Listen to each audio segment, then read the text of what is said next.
Conversations with Consequences, where we aim to change and improve the culture one conversation at a time. You can listen to Conversations with Consequences on the EWTN Global Catholic Radio Network, Saturday mornings at 7 a.m. Eastern Time, or catch the encore at 5 p.m.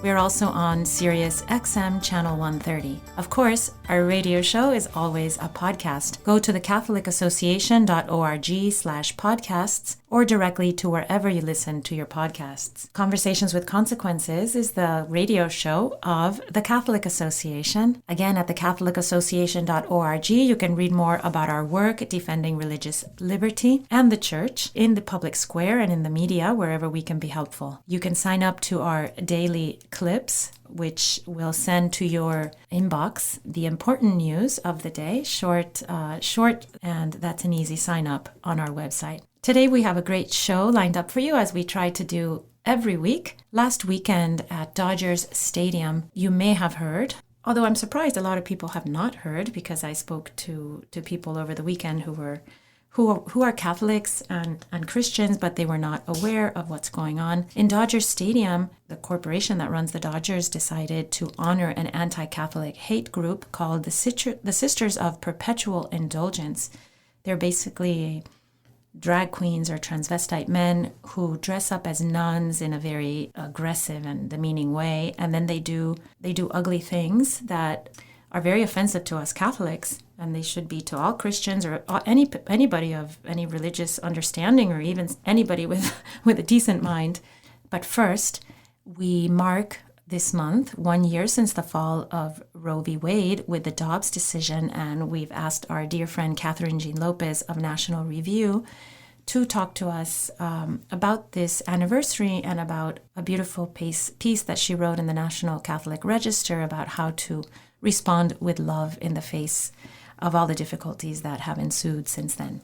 Welcome to the show, Kathryn. Thank you, Gracie. You wrote a piece for the National Catholic Register that came out on the 19th, June 19th, because our listeners are going to want to look it up. It's called What Our Post-Roe World Needs to See Love. It's a very beautiful piece. It's long and reflective, Kathryn, and you make some very important points that I think are very well taken, because in this 1 year since Dobbs told the end of Roe, it was such an exciting moment, but it's been a really hard year. I think a lot of people who are in the pro-life movement are just happy pro-life warriors in their small way or big way. They found it difficult. Has that been your experience too? Yeah, and I remember the morning that it happened last year. It was the Feast of the Sacred Heart, and I was at the Given Institute in Philadelphia, this gathering for young Catholic women.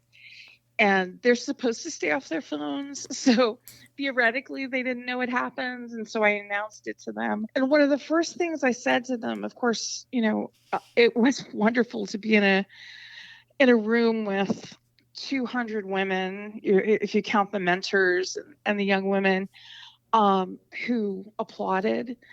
And that's not what you would, the impression you got in the media, right? Mm-hmm. Yeah, that's right. I'm very quick to say, do not pop champagne corks. This actually isn't a time for celebration. Yes, thanks be to God, the Supreme Court undid this injustice. But there's so much work to do. And that's some of what you've seen play out over the last year. But I do think, as you intimated, I think pro-life people are down.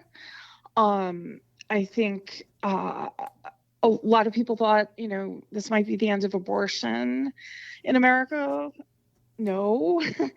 Now, lives have been saved in states where there have been protections for some of the unborn, a lot of the unborn, most of the unborn, but miles to go. And one of the realities is that abortion is more hidden than ever. When you have Walgreens and CVS, dispensing abortion pills now, I I'm pretty sure that most Americans didn't even know there was such a thing, you know, as abortion by pill. And that's the most of the abortions in America today. And so I think one of the most important things for pro-lifers to do is not be overwhelmed, increase your prayer, but ask yourself some questions like, and these are questions I ask myself all the time. Do the young people in your life know that they can come to you when they find themselves in an unplanned pregnancy situation? Because I often fear that if you're known as a practicing Catholic or a pro-lifer or a Republican or, any of these things, you're the last person that someone could come to, because they know you have views and they fear that they would be judged. And, pro-life people should be the first people that young people know that they can go to, because we should be inundating people with love, even as we tell the truth about the dignity of human life. Yeah, so we don't want to be the people that others fear, Right. for being judgmental or for being scandalized, right? But Right. and I know that happens, but that's not my experience of pro-life people. And you point that out in your pretty piece, that pro-life people are the ones who go to the pregnancy care centers and show up and do the work, right? And also meet. So often we meet people and travel with them and accompany them in non-judgmental ways, but obviously with a lot of love and how can I help you and how can I be that person for you that will hold your hand through whatever happens, right? But you're right. Many, because of the way we're painted in the media, I think more than anything else, people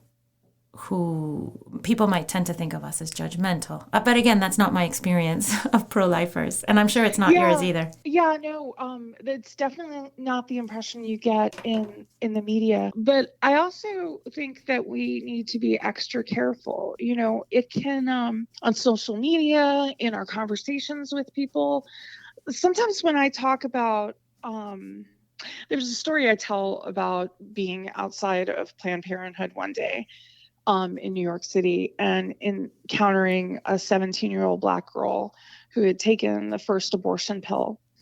And another sidewalk counselor was talking to her, trying to get her to submit to the abortion pill reversal. And this sidewalk counselor, I kind of was guilty of sidewalk counseling malpractice, because you're not supposed to interrupt when a sidewalk counselor is talking to somebody. But I felt so bad for this girl. The sidewalk counselor was saying, you're going to see your baby in the toilet and flush your baby. Yeah. And so then I went up and I said, I'm kind of trying to be a little softer, and hi, what's your name? And I talked to her about the Sisters of Life, who are not far away from that particular clinic. So I thought maybe we can get her there and have some cookies and tea and, see what the situation is. But she couldn't do that. She was very interested. The point I went over was when she said, I don't even support abortion. And she said, you're making me feel worse. And so anyway, long story short, she couldn't go to the Sisters of Life because she had to pick up her little brother. She said her mother was making her get the abortion. Her boyfriend didn't know. Her boyfriend would love to be a dad, etc. She does connect with two Sisters of Life, but as they're making plans to meet with a doctor, her mom takes the phone away.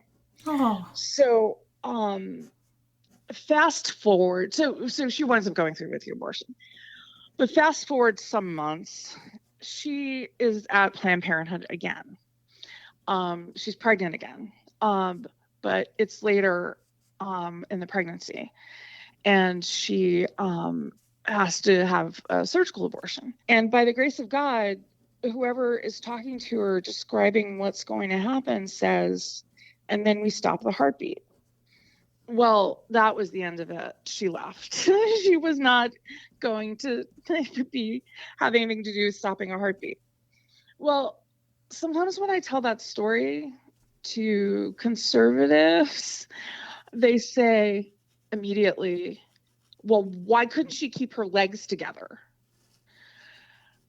And this is what I mean. Like, young people are so inundated with sex is what you do on your phone, on your computer. Like, the Rihanna song that she sang while pregnant at the Super Bowl halftime show this year, Rude Boy, is all about using him before he uses you. That is the culture.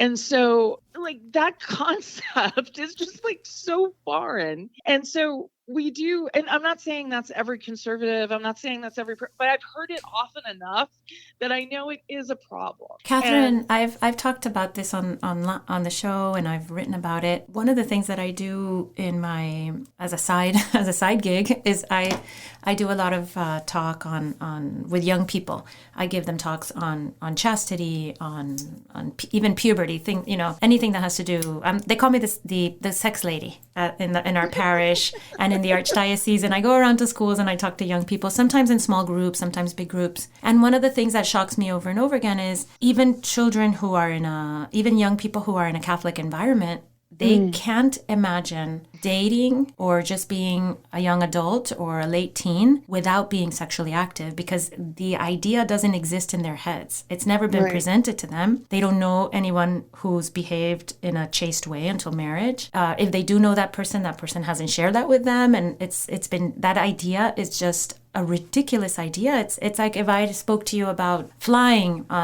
without wings, or I can jump from the roof and fly. They say, no, of course you can't. That's just impossible, right? Or even simpler, like not drinking water. Exactly. Not having sex is like not drinking water. Exactly. And God knows this about the people, the young people who have grown up since Roe v. Wade, and I wanted to talk that over with you. One of the things that's depressing me about a year past after Dobbs and the end of Roe is that we had so many decades of legal abortion in which our minds marinated in this idea that sex is for pleasure, because now it's without the consequence of pregnancy because of contraception. And then if the pregnancy fails, you can always have an abortion through 40 weeks of pregnancy. I mean, really, there's no way that in the United States for all those decades, you would be saddled with a baby if that's not what you wanted, right? Right. And I don't even mean that you would give birth and give it up for adoption, which is a wonderful, beautiful thing and painful for the mom, of course. But you could just destroy that life. And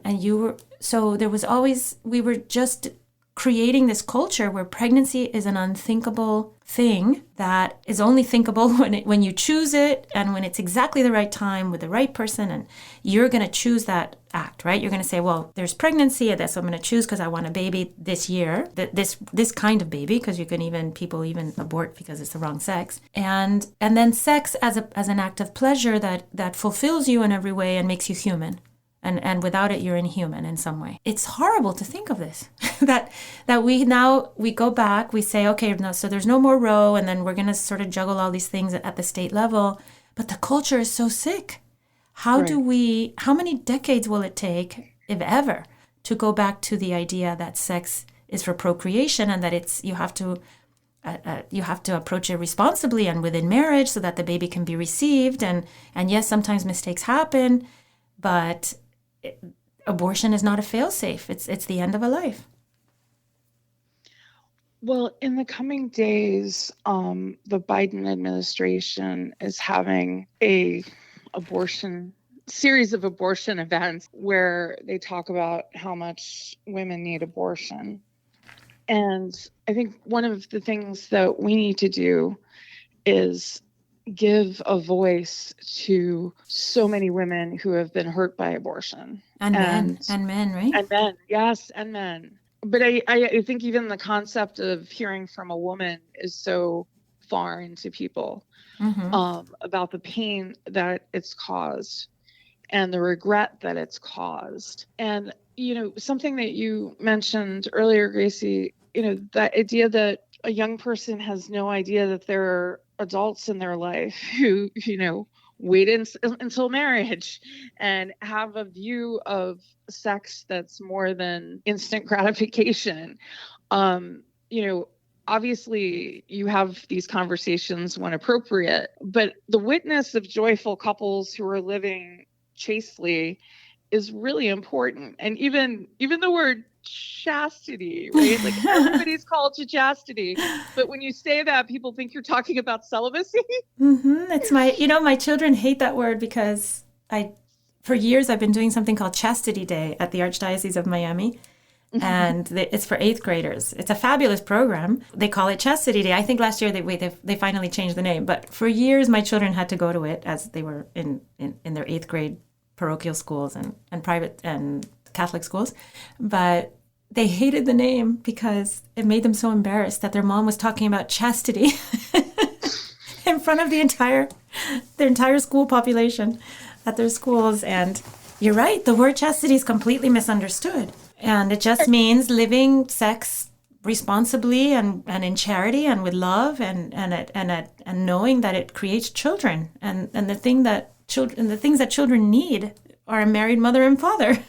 Which is not a given these days. I mean, on Father's Day, there were a number of profiles of gay men in gay marriages who had multiple children by different surrogates.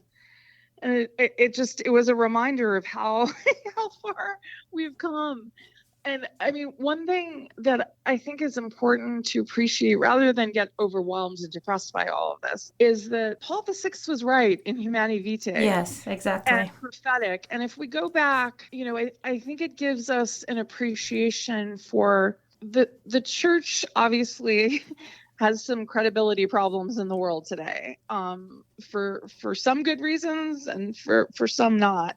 But the truth is in the church, and to have some confidence about that and to trust that through our witnesses of virtue in small and big ways, I do think that's where the renewal happens. I'm on the board of a ministry called Witness to Love, and they do marriage mentoring.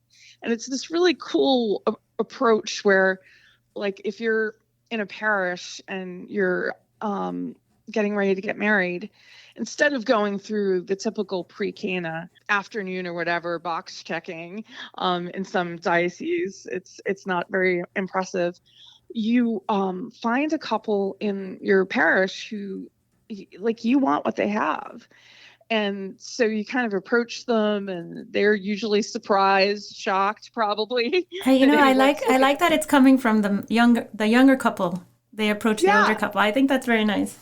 Exactly, and so both couples benefit from it. And there's a training involved and whatnot.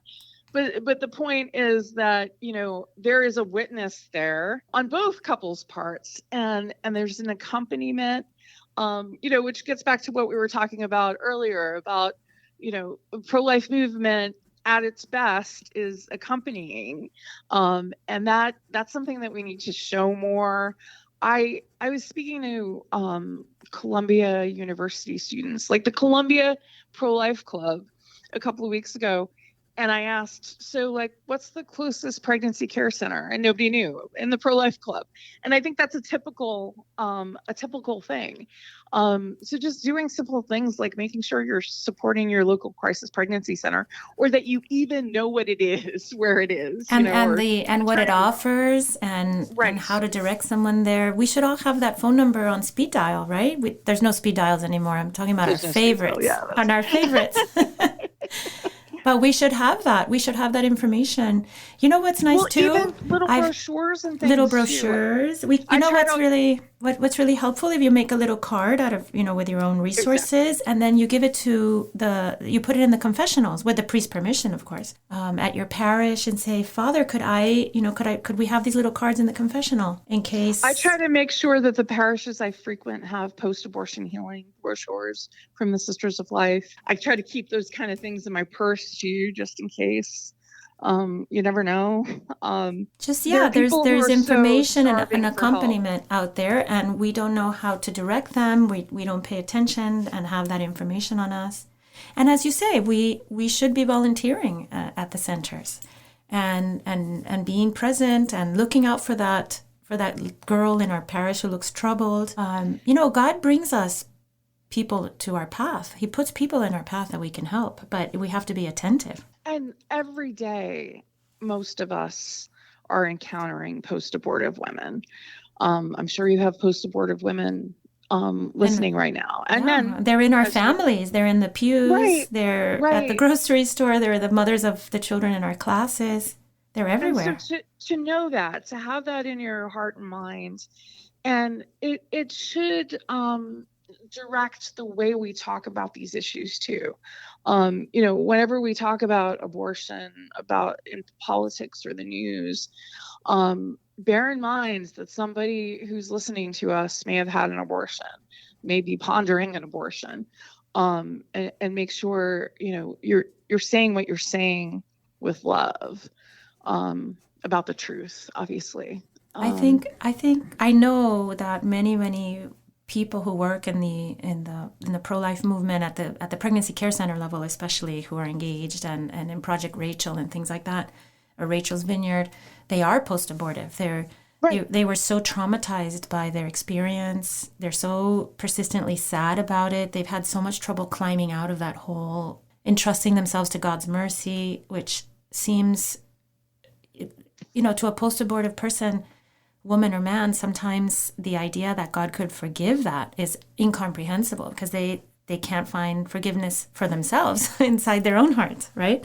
So they don't realize that God's heart is so much bigger. I often think about the fact that Dorothy Day, who Archbishop Gomez once said, isn't a saint yet, but makes me want to be one. That's pretty. Was a beautiful line. Yeah. She, in her final years, still was writing about her abortion. And she knew she had been forgiven. She had gone to confession after she had her conversion. But it's something you don't forget, because it's a human life, And once you realize that, and even if you haven't come to the full realization of that, I mean, your body knows.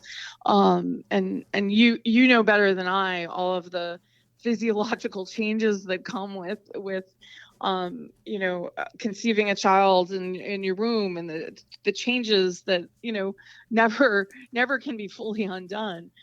I find in my own experience, I have found that many women and men realize the enormity of their abortion when they receive their first child into the world, and then they're able to hold the child and say, "Oh, this was the miracle I rejected. This is the life that I'd never held because I said no, or I was coerced into it, or talked into it, or my mom took my phone, or whatever horrible situation that brought them there." But then their life comes crashing to a halt because the enormity of it comes through. And all of us on the pro-life, everyone that I know on the pro-life side, even though we get caught up in the politics and the rhetoric, which can get heated, what we want is not just to save those lives, because those little lives are in God's hands, and he knows how to take care of them, right? The little lives that they made it almost to the threshold and then were taken away. But all those mothers and fathers, the grandmothers, the friend who helped and now regrets it, all those people that were hurt by abortion, we ache for them. Their pain is our pain, because it's such a tragedy, and it removes people from the understanding that God can love them. And to be removed from that is just a desolation. And you mentioned how so many of the women on the front lines of post-abortion healing and other pro-life work had abortions themselves. Likewise, some of the most ardent advocates of abortion do that because they themselves had abortions. Mm-hmm. And it can either lead to sadness or it can lead to a hardening. Because it's a kind of defiance, right? Because you say, if I once step a foot down the road to say that it was wrong, then I'm going to crash into a ball of guilt, right? So they do everything they can to deny the reality, because then guilt is on the other side of that, and guilt is a horrible feeling. Which is another reason that we need to have compassion when we're debating people, discussing this issue, because that's what's underneath, and it's right just below the surface. Sometimes it's on the sleeve. It's very obvious in many cases why people are shouting their abortions. I've told this story before, Kathryn, but my sister, when she was in college, had her roommate. My sister was we were very pro-life, but but in a very reflexive, sort of ignorant way. This is a long time ago. And her college roommate twice had my sister drive her to get an abortion. And how many years is that ago? 35 years ago. For 35 years, my sister's been agonizing over this. So even people like that, young people who were ancillary, right? Or just caught up in something, suffer. Trying to be a good friend, right? Trying to be a good friend. And only realizing later that they had participated in two terrible things, two terrible acts. Yeah, there's so many layers to the pain. Yeah. And so many ways that people suffer from abortion. It's not just the death of the child. So Kathryn Jean Lopez, thank you so much for joining us. And let me repeat, your beautiful piece is in the National Catholic Register called "What Our Post-Roe World Needs is to See Love." So pretty. I really recommend it to all our listeners. And it's full of wonderful ideas about how to be that loving person on the front lines. Be creative about love. I think that's the most important thing. Yes, be creative. Be attentive and creative and thoughtful and hold on tight. This too shall pass, and we will be the witnesses that God wants us to be. Like you, Kathryn. Like you, Gracie. Well, thank you so much. Thank you.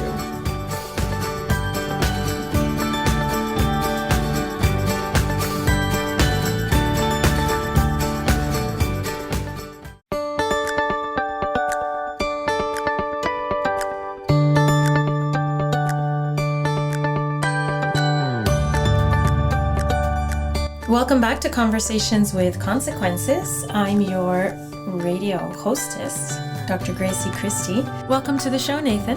Thank you. Good to be here. Last weekend, we were treated to a strange sight. The Dodgers honored the Sisters of Perpetual Indulgence an hour before their big baseball game, which, by the way, they lost in a complete rout. But right before the game, an hour before, they honored this terrible anti-Catholic hate group of transvestites who make terrible fun of the cross and all the things that we hold most dear in indecent ways and in ways that are very sacrilegious. They honored them as part of their Pride event, and they did it in a hangdog sort of way. They did it when nobody was watching, an hour before the game. Outside, there were thousands of people, thousands of Christians and Catholics and allies praying, quietly protesting this. So before this all happened, the week before, you wrote a really great piece in Real Clear Religion called Perpetual Indulgence versus Religious Conviction. And what I really liked about your piece is that you framed the issue in a religious liberty setting. So I thought you could tell us how this decision by the Dodgers can be best understood as a religious freedom issue. Sure. It's one of those classic on the one hand and the other hand. On the one hand, it's not a matter of religious liberty in so much as it's not a matter of state coercion. So the state wasn't forcing the Dodgers to do this. The state wasn't taking action against Catholics or others.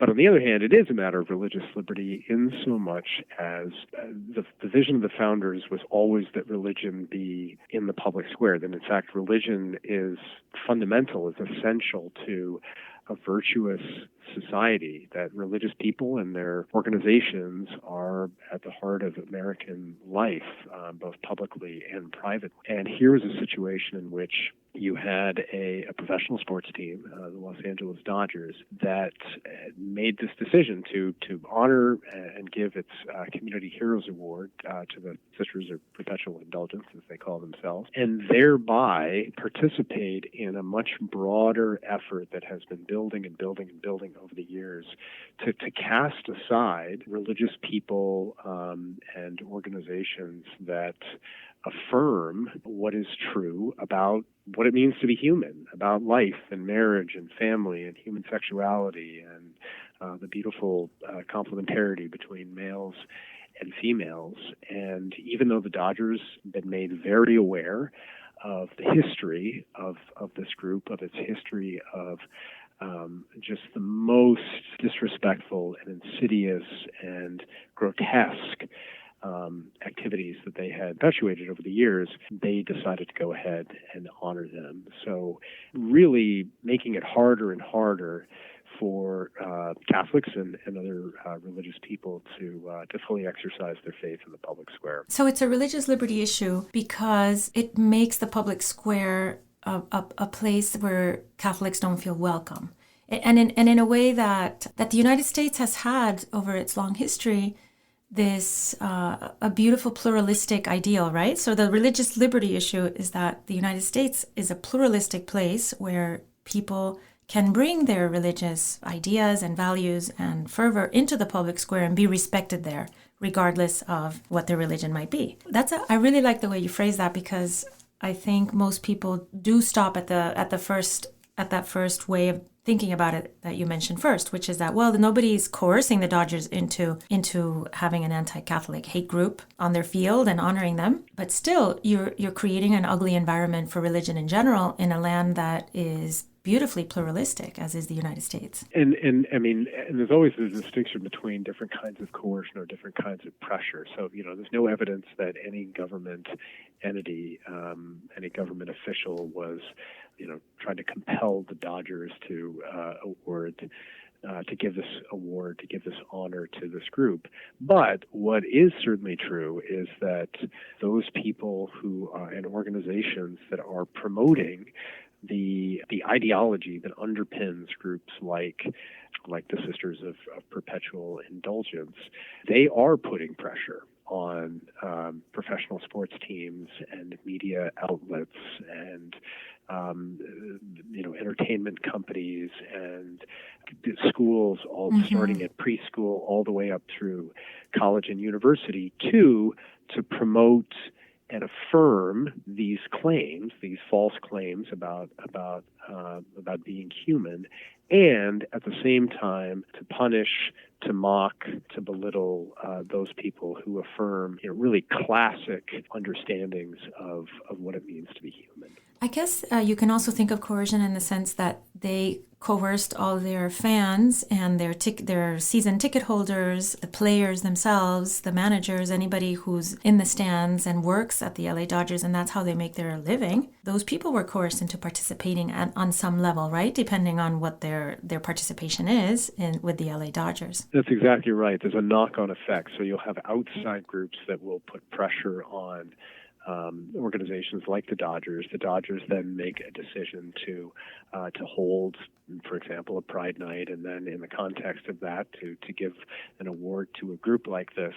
And then, you're taking, you had already decided, months and months and months ago to take your children to the ballpark, and suddenly, this is what you see in front of you. And as you noted, you're a player, and you're now in a position where, you're being often asked across a range of sports to wear apparel with some sort of, sexual orientation and gender identity symbol on it, usually the rainbow flag. If you wear it, in effect, you are affirming the claims of this ideology. And then if you don't, of course, you open yourself up to attack and retribution. So that's exactly right. There's sort of a knock-on effect. There's pressure on the team. The team then puts fans and players in these positions that they just really never should be put in. And you talk about one player, Trevor Williams, who was very brave, a Catholic baseball player, and he was very brave and came out against this event. And I think that's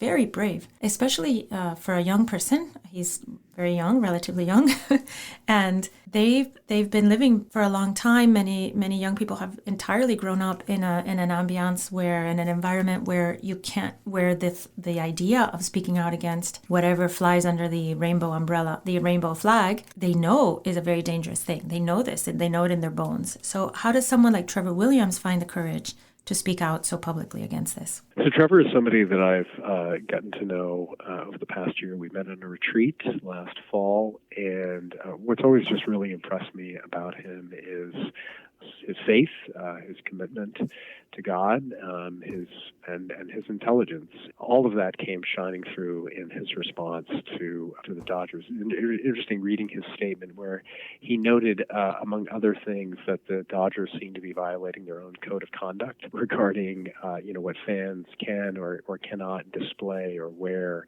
at games. That is, things that are evidently mocking of other groups, and including religious groups. It's a violation of the Dodgers code of conduct, and so he noted that in his statement. But I think ultimately for him, it just came down to his love of God and love of neighbor, and I think for Trevor, God will not be mocked. And this group that the Dodgers were honoring, they exist to mock God and to mock people who give honor to God, particularly Catholics and other Christians. And I think also he wanted to be a witness and to encourage his fellow players to do likewise. Again, in a winsome, charitable, intelligent way, but one that was very, very clear. I was very happy that Trevor Williams did this and that he's a Catholic, because sometimes I fear, I'm a Catholic myself, sometimes I fear that Catholics don't shine compared to other people of religious conviction in their ability and their willingness to stand up and say, no, this is offensive, this doesn't belong in the public square. I'm thinking of Muslim players, Muslim parents that have been very, very forthright about saying, no, this rainbow flag is not something that we can stand under or behind or wear on our clothes, because it's proposing something that we know is wrong in the sight of God. So do you think Catholics, do you feel the same way about Trevor Williams, that it's good that he's a Catholic and he did this? I think so. I mean, and I think a lot of this is rooted in the experience of Catholics in America. Yes, I agree. Largely, not exclusively, but largely immigrant at certain stages of our history, and received badly in some cases. Certainly persecuted. Like Irish may not apply. We're all familiar with those scenes. Obviously, even before there was a United States, it was illegal to be a Catholic here, kind of because it was illegal to be Catholic in Britain. And I think over the years, particularly in the 20th century, a number of Catholics, we're tired of being seen as strange and odd, and so let's just be indistinguishable from everybody else. Mm-hmm. And when you crave that kind of acceptance and being indistinguishable, well, then what you look at, what you say and think and do becomes indistinguishable from everybody else. Being accepted and becomes more important than being faithful. And it leads in some cases to a reticence about witnessing in the public square. Now how you do that and when you witness, all of these questions are matters of prudential judgment. Sometimes somebody may choose to do something behind the scenes and be very active behind the scenes and not necessarily do it quite as publicly. But I think to some extent that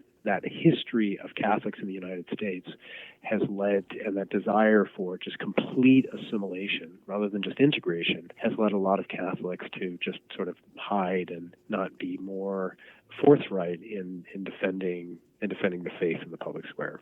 I have another question for you, Nathan, that I've asked many people, and I wonder what your take on this is. How is it that corporations like the corporation that runs the LA Dodgers, how do they come to these decisions that I think, a pretty smart adolescent could have foreseen that were going to be pretty contentious and might set off a firestorm? How is it that these things are happening? Because we're seeing them everywhere, right? Of course, I don't have to mention the Bud Light and the Kohl's and who else, Target. How are they getting caught up in this in ways that are so damaging to their brand? I think to some extent it reflects what's happening internally in a lot of these companies, which then radiates outward, that perhaps they see the culture moving in a certain direction and want to be on the cutting edge of it. Companies historically have been seen as being kind of stodgy and obstructionist to social change, and maybe they see this as an opportunity to be forward looking and leaning when it comes to culture. I think for some, in some cases you may have staff that are owners or others who actually, believe some of these ideological claims. Others have fear, to some extent, a fear of being attacked as being, hateful or bigoted or something along those lines from not holding these kind of events. So I think these are all factors. I think what they're missing is that there's a cross section of Americans, and you hinted at this earlier. It's not just Christians, whether they're Catholic or other. It's Muslims as well. My own colleague, Ismail Royer, has been very involved in working closely with parents in a county in Maryland, Montgomery County, Maryland, who are pursuing legal action against county education officials who have made it impossible for parents to opt out of this content in their schools that's highly sexual, that's pushing children to read books at a very early age, I think starting as early as the age of 5, talking about going from being a man to a woman or vice versa.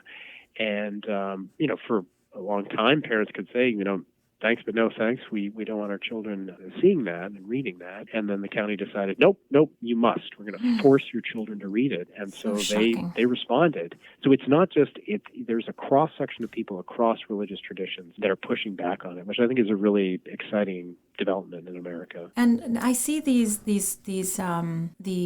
boycotts that have tumbled the sales of Target and Bud Light, for instance, and also the demonstration that took place in front of Dodger Stadium at the same time that the horrible transvestites were inside receiving their prize. And that demonstration was thousands of people on a Friday afternoon. I think it was a Friday, and who I'm sure had better places to be. But they were there. They made their appearance and they took the time. And I'm feeling I'm feeling more hopeful that Americans are ready to take the country back, in a sense, to a time where you could be at a game or at school or at the shops without having a certain sexual ideology enforced on you.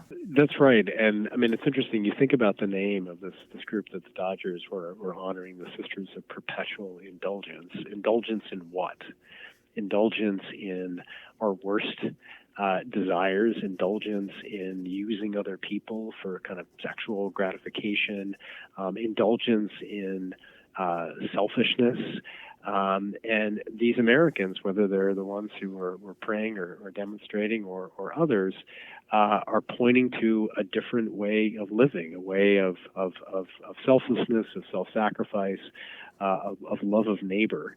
And that was one of the things that I highlighted in the piece, is that, I have the great privilege of having very close friends, very dear friends who are religious sisters who kind of exemplify this, really beautiful, luminous, selfless way of living. And so, whether it's these parents in Maryland or people who were, really concerned about what the Dodgers were doing, they're pointing to a different way of living, a way of living that's quite a contrast from what groups like the Dodgers are honoring have been promoting for a number of decades now. Well, let's hope, Nathaniel Hurd, that the wave keeps growing and that more and more people start living that out in their daily lives and in the way they go into the public square with their values and ideals, and they don't have to leave them at the door. So thank you for joining us, and to our listeners, please check out Nathaniel Hurd of the Religious Freedom Institute on Real Clear Religion, his piece Perpetual Indulgence versus Religious Conviction. I think you'll really like it. Thank you, Nathaniel. Thanks so much. Every morning, the Catholic Association reviews all the latest news and sends our subscribers a carefully curated collection of the most important news of the day. Items are specifically selected for a smart Catholic audience like you. Don't let the world take you by surprise. Subscribe to our daily media roundup at thecatholicAssociation.org. And now, Father Roger Landry offers us, as is customary, a short and inspiring homily to prepare us for this Sunday's Gospel. This is Father Roger Landry, and it's a joy for me to be with you as we enter into the consequential conversation the risen Lord Jesus wants to have with each of us this Sunday, when Jesus will say to us something very consoling on the one hand and very disconcerting at the same time on the other, before teaching us how the two go together. Jesus first tells us, "Fear no one," It goes on to give us the reason not to be afraid, because our Father in heaven loves us more than all the sparrows in the world and knows us intimately down to the last strand of hair. 15 times in the gospel, in fact, Jesus tells us not to be afraid. Regularly gives us as the reason because our Father in heaven will provide for us and protect us. In the Sermon on the Mount, for example, he tells us not to worry about what we will eat or drink or wear, things we really need, because that same Father who clothes the lilies of the field knows what we need and will take care of us. In this Sunday's gospel, Jesus tells us that he doesn't even want us to fear suffering or physical death, because not even death can separate us from the Father's love. These words are even more important at a time in which so many are eaten alive by anxiety, insecurity, and fear due to problems in their personal or family life, their studies, their career, or because of the state of the world, various worrisome trends in culture, law, and politics, and a litany of other concerns. At the same time that Jesus tells us fear no one, he adds that there is one we should have fear of. Do not fear, he says, those who can kill the body but can't kill the soul. Rather fear him who can destroy both body and soul in hell. Who is this who can destroy us in Gehenna? Saints and biblical scholars have answered this question 2 ways. The majority have said that it refers to God who created us, who will judge us, and who has the ability to send us to eternal self-alienation in hell for having chosen against him in this life. By this interpretation, Jesus is saying, fear God rather than men. Then it goes on in the gospel to help us to learn how to relate to God, not fundamentally out of a servile fear, but out of filial love. Since this God whom we should fear is one who, Jesus says, protects sparrows, has numbered every follicle, and will embrace with love and gratitude everyone who acknowledges Jesus. The second minority interpretation is that the one who can destroy both body and soul in hell is the devil. Of course, the devil's not divine and certainly cannot destroy in the same way God would be able to destroy, but he can torment both body and soul forever. Even though I'm personally inclined toward the first interpretation, that Jesus is telling us not to be afraid even of those who threaten to murder us, but rather to focus on the God who loves us and in correspondence to the gift of fear of the Lord, seek never to displease or deny him in this world, but to acknowledge him before others, including when threatened. I want to spend our time on the minority interpretation because the devil is getting a lot of attention today. Many Catholics are asking questions, and some are indeed becoming anxious. 2 movies have recently been released focusing on the devil. The Pope's Exorcist, which is really a shallow and disappointing horror movie starring actor Russell Crowe, supposedly based on the life of the former exorcist of Rome, Father Gabriele Amorth, and the critically acclaimed movie Nefarious, which focuses realistically on the demonic possession of a fictional death row inmate in his conversations with a social psychologist. Even if the major interpretation of the passage is about a reverential fear of God, Jesus throughout the gospel certainly wants to help us have a healthy awareness that the devil exists and seeks to kill us. That we should, therefore, as we proclaim in our baptismal promises, reject him, his evil works, and his empty promises. St. Peter, the feast of whose martyrdom we'll celebrate on Thursday, compares the devil to a type of wild beast. He says, your adversary, the devil, is prowling the world like a roaring lion, seeking someone to devour. That someone he longs to consume is you and me. What then does a healthy fear of the evil one, which Jesus wants us to have, look like? It involves 2 elements. First, we need to know how the devil seeks to attack us. The devil has no power over us unless we give him that power.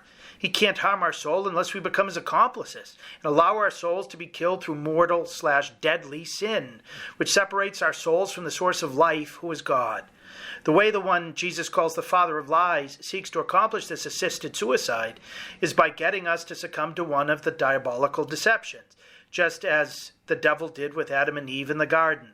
A healthy fear of the devil involves no paranoia, but a sane vigilance against the devil's lies and against all his temptations to induce us to sin. Second, once we know that and how the devil's out to get us, we have to know what the remedy is to defeat his attempt to conquer us. That remedy is a deep trust in God that expresses itself in saying yes to him in everything. The evil one got Adam and Eve to sin first by getting them to distrust God and his promises, then to do what God had explicitly told them not to do.